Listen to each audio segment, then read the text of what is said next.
Le soleil couchant baignait les palais de Babylone d'une lumière dorée, alors que le tumulte du jour s'apaisait derrière les murs de la cité antique. Au sommet des tours, les sentinelles scrutaient l'horizon, mais dans les couloirs du pouvoir, un autre regard, plus profond, scrutait les cœurs, celui de l'Éternel. Daniel, fils d'Israël, se tenait droit parmi les princes de la cour. Vieilli par les années mais raffermi par la foi, il portait sur son visage la sagesse des justes et dans ses yeux, l'éclat d'une lumière que même les rois ne pouvaient éteindre. Captif depuis sa jeunesse, il n'était plus un esclave, mais un conseiller du royaume, élevé par la main même de Dieu. Sous le règne de Darius le Mède, Daniel s'était distingué parmi les administrateurs, car un esprit supérieur reposait sur lui. Mais dans l'ombre des colonnes royales, la jalousie se tissait comme un filet invisible. Les hommes de pouvoir ne supportent pas la droiture lorsqu'elle reflète leur propre corruption. Ils ourdirent donc un plan, un piège tordu comme les couloirs du palais, pour faire tomber l'homme que même le roi respectait. Ce qu'ils ne comprenaient pas, c'est qu'on ne piégeait pas un prophète de Dieu sans que le ciel n'écoute. Dans les salons feutrés du pouvoir, les murmures se faisaient venin. Les satrapes, au nombre de 120, se rassemblaient par petits groupes, leur voix basse chargée d'une colère muette. Daniel dérangeait. Ils ne buvaient pas à leur coupe. Ils ne se prosternaient pas devant leur ambition. Ils ne flattaient ni les hommes, ni les idoles. Son intégrité était une offense vivante à leur duplicité. Ils cherchèrent dans sa conduite un défaut, un faux pas, une faille. Mais en vain. Sa gestion était irréprochable, sa parole ferme, son cœur pur. Alors ils s'attaquèrent à la seule chose qu'ils savaient inaltérable chez lui, sa foi. Nous ne trouverons rien contre ce Daniel, dirent-ils, à moins que nous trouvions quelque chose contre lui en rapport avec la loi de son Dieu. C'est ainsi que naquit l'idée perfide, forcer le roi à promulguer un décret qui interdirait toute prière à un autre que lui, Darius, pendant 30 jours. Une flatterie déguisée, un piège royal dans lequel tomberait l'homme de prière. Ils allèrent donc voir le roi, l'encensant de mots suaves, le persuadant qu'un tel décret renforcerait son autorité. Aveuglé par la louange et ignorant les intentions, Darius apposa le sceau royal. Le décret devint loi. Et au moment même où l'encre séchait, dans une maison aux fenêtres grandes ouvertes vers Jérusalem, un homme se mettait à genoux et priait.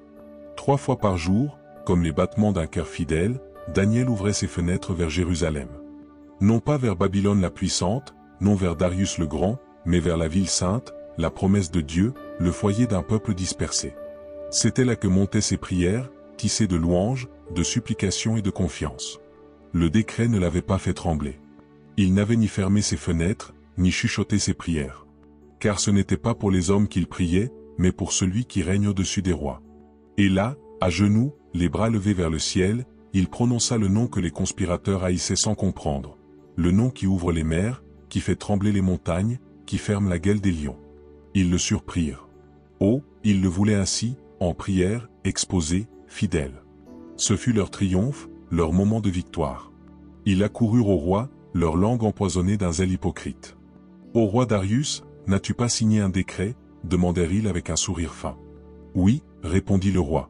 Toute prière adressée à un autre qu'à moi est interdite. » Alors ils jetèrent leurs lames. Daniel, l'exilé de Juda, n'a aucun respect pour toi, ô roi.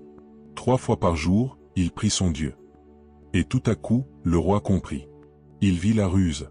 Il reconnut l'ombre du piège. Son cœur se serra. Mais la loi des Mèdes et des Perses ne pouvait être changée. Ce jour-là, le roi Darius ne mangea point. Il ne but ni vin, ni joie. Le trône lui semblait froid, son palais vide. Il avait compris trop tard, les hommes qui l'avaient poussé à signer ce décret ne servaient pas l'ordre du royaume, mais leur propre orgueil. Et Daniel, son plus loyal conseiller, en était la victime. Il fit tout ce qu'il pouvait pour l'épargner. Il consulta les lois, chercha une brèche, un espoir. Mais le jour déclinait, et le décret était irrévocable. Le piège avait été scellé par sa propre main. Alors, avec une douleur qu'aucune couronne ne pouvait soulager, il donna l'ordre. Les gardes saisirent Daniel, sans lutte, sans cri. Il marchait en paix, comme un agneau conduit à l'abattoir. Ses yeux ne portaient ni haine, ni peur. Seulement cette lumière tranquille, celle de ceux qui savent à qui ils appartiennent. Le roi s'approcha de lui. Sa voix tremblait. « Que ton Dieu, que tu sers avec tant de constance, veuille te délivrer. » Puis la pierre fut roulée, lourde, définitive, sur l'entrée de la fosse. Les lions, affamés, rugissaient dans l'ombre. La terre elle-même semblait retenir son souffle. Et le sceau royal fut apposé sur la pierre, non pour la sécurité de l'Empire, mais pour enfermer la foi d'un homme.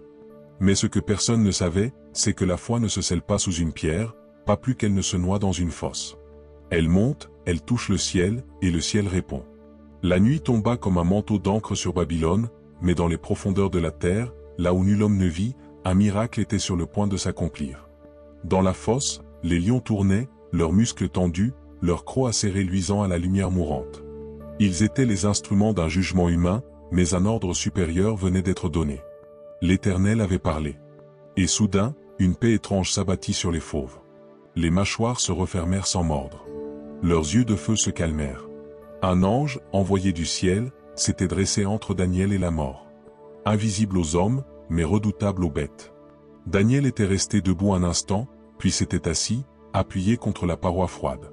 Les lions, tels de grands chats domptés, s'étaient couchés à ses pieds. La nuit passa dans un silence solennel, habité par une présence que rien ne pouvait emprisonner. Au palais, Darius ne trouva point de repos. Les rideaux furent tirés, mais il refusa la musique. Aucun serviteur n'osa lui proposer de festin. Il tourna en rond, les mains jointes, murmurant le nom de Daniel entre chaque soupir. L'image de cet homme droit, pieux, intègre, enfermé dans une fosse de fauves à cause d'un décret insensé le hantait. Il avait vu bien des combats, des complots, des exécutions, mais jamais il n'avait connu une telle culpabilité. Au cœur de la nuit, il leva les yeux au ciel, là où les étoiles scintillaient comme des promesses silencieuses. Et dans un murmure presque inaudible, il fit ce que nul roi ne faisait, il pria. « Dieu de Daniel, si tu es vivant, sauve ton serviteur. » Dès les premières lueurs de l'aube, avant même que les coqs chantent, le roi Darius se leva en hâte. Il courut, oubliant sa dignité, ses ornements royaux, son entourage. Il courut vers la fosse, les vêtements froissés, le souffle court, le cœur battant comme un tambour sacré. Arrivé à l'entrée, il ordonna d'ôter la pierre.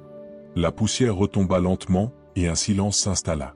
Alors, d'une voix tremblante, il cria dans les profondeurs. « Daniel, serviteur du Dieu vivant. Ton Dieu, que tu sers avec fidélité, a-t-il pu te délivrer des lions ?» Le silence dura une éternité. Puis, une voix s'éleva, calme, forte, inébranlable. « Ô roi, vis à jamais.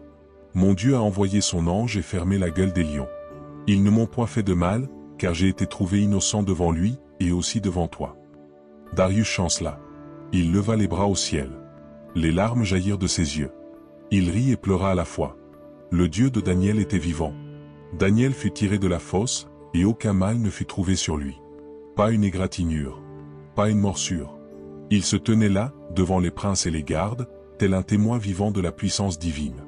Mais le jugement de Dieu n'en avait pas fini. Le roi donna un ordre terrible.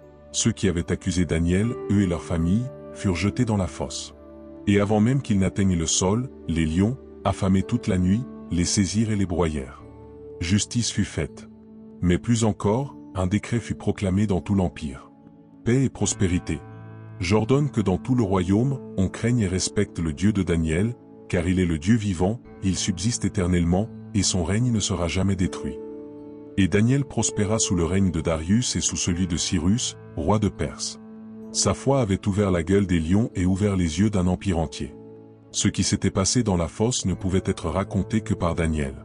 Là, dans ce gouffre que l'homme avait creusé pour tuer, Dieu avait bâti un sanctuaire. Les rugissements s'étaient tus devant l'ordre du Très-Haut.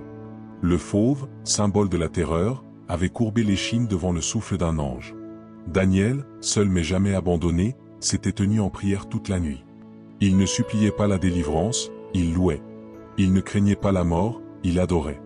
Le silence n'était pas vide, il était habité. Chaque minute de cette nuit était un acte de foi gravé dans l'éternité. Et Dieu, du haut des cieux, souriait à son serviteur. Lorsque Darius fit proclamer son décret, un frisson parcourut l'empire.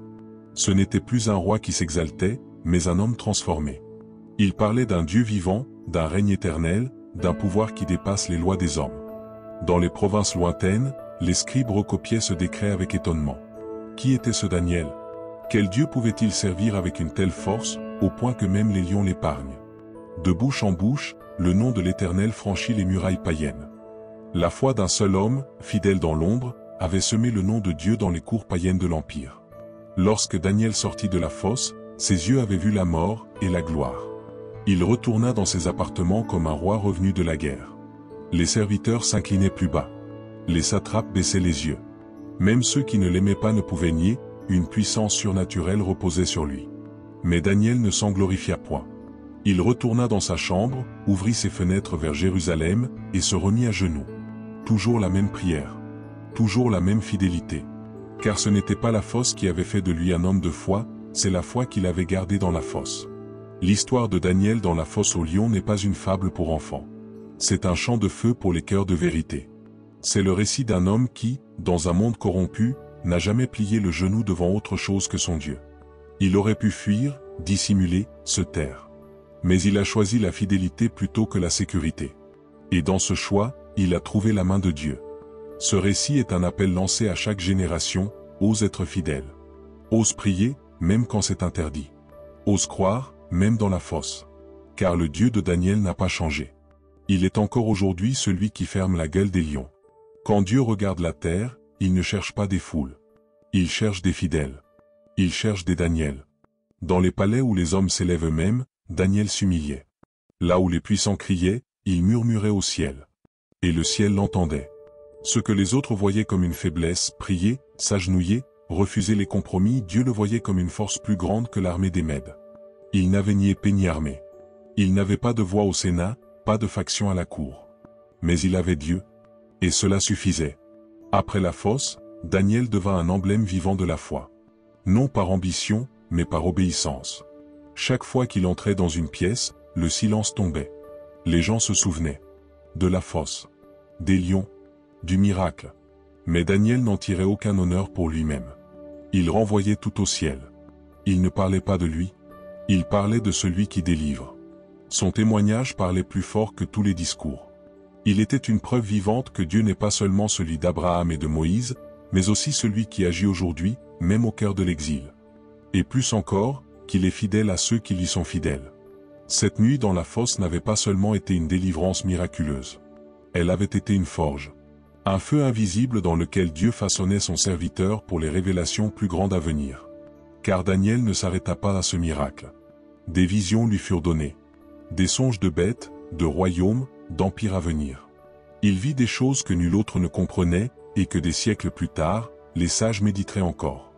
Mais avant les visions, il y avait eu l'épreuve. Avant la révélation, l'obéissance. Avant la gloire, la fosse. Ce qu'aucun roi n'avait compris, ce que les conspirateurs n'avaient pas anticipé, c'est que le véritable pouvoir de Daniel ne résidait pas dans sa position, mais dans sa posture. À genoux. C'est à genoux qu'il était le plus fort. C'est là que les décrets tombaient. C'est là que les fauves perdaient leur pouvoir. C'est là que Dieu agissait. Les empires changeraient, les rois tomberaient, les murs de Babylone seraient un jour réduits en poussière. Mais le nom de Daniel traverserait les âges, non pas comme un politicien, mais comme un homme à genoux, fidèle jusqu'au bout. Les années passèrent, mais l'écho de cette nuit dans la fosse résonna dans tout l'empire. On parlait du Dieu qui avait fermé la gueule des lions. On se souvenait du roi qui avait prié dans le secret. Et on regardait Daniel, non plus seulement comme un sage, mais comme un prophète vivant, un témoin inébranlable du ciel. Les jeunes Hébreux en exil reprenaient courage. Les vieillards levaient la tête. La foi de Daniel avait rallumé une flamme dans les cœurs fatigués. Il avait prouvé que la sainteté est possible, même au milieu de l'idolâtrie. Que l'obéissance n'est pas une faiblesse, mais une victoire. Et surtout, que Dieu n'abandonne jamais ceux qui lui appartiennent. Ce n'était pas la première fois que Dieu s'était dressé contre des lions. Il avait sauvé David de la patte du fauve. Il avait livré Samson des griffes du roi des bêtes. Et maintenant, il se révélait une fois de plus, comme le véritable dompteur, celui que les puissances naturelles ne pouvaient défier. Mais ce que Daniel comprit au plus profond de la fosse, c'est que son Dieu n'était pas seulement capable de fermer des gueules de lions. Son Dieu était le lion de Juda. Majestueux, puissant, juste. Et quand les lions de la terre rugissent, le lion du ciel veille. L'histoire de Daniel traverse les siècles pour parler à nos temps modernes. Car aujourd'hui encore, les fosses existent. Elles prennent la forme de menaces, d'oppression, de solitude, de moquerie. Et les lions rôdent, le doute, la peur, la compromission. Mais Daniel nous rappelle ceci, il vaut mieux être dans la fosse avec Dieu que sur un trône sans lui. Il vaut mieux affronter les bêtes dans la lumière divine que vivre dans l'ombre du mensonge. Cette histoire n'est pas un conte ancien, c'est une flamme pour aujourd'hui. Une invitation à rester debout, ou plutôt, à rester à genoux. Et toi, que feras-tu lorsque le décret tombera ? Lorsque le monde exigera ton silence? Lorsque la fosse te guettera au tournant de ta foi? Prieras-tu encore? Ouvriras-tu tes fenêtres vers Jérusalem spirituelle, même si tous les regards sont tournés vers toi? Seras-tu un Daniel dans ta génération? Non par force, non par pouvoir, mais par l'esprit du Dieu vivant. Car au bout du compte, cette histoire ne parle pas seulement de lion ou de roi. Elle parle de fidélité. Elle parle de courage. Elle parle de toi.